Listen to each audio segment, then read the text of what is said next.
Sean, the President's got in his inbox a letter from Senate Democrats, and they say, the Democrats say they are ready and willing to work with the President on improving Obamacare.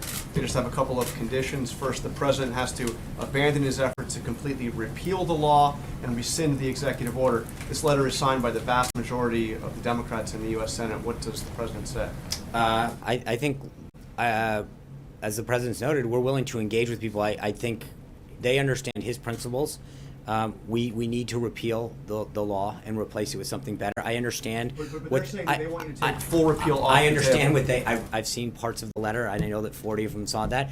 And I think what we need to do is figure out who wants to engage in a constructive conversation. I understand what they want.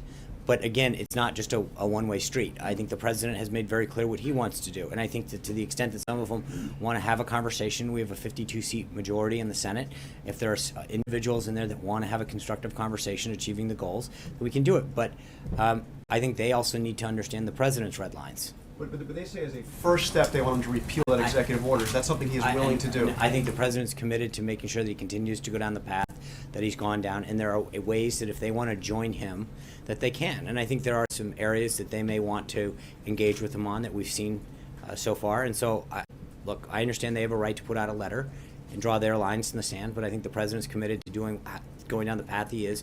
And obviously, first step is to get to 216 in the House and then address the concerns in the Senate. But he's continued to have conversations with the Senate, and I think that as Obamacare continues to struggle, which it is, the premiums continue to go up and up. I think the question is, will those 40 people understand that they are the ones who are going to be responsible for owning the current policies that are making so many Americans struggle? Jim.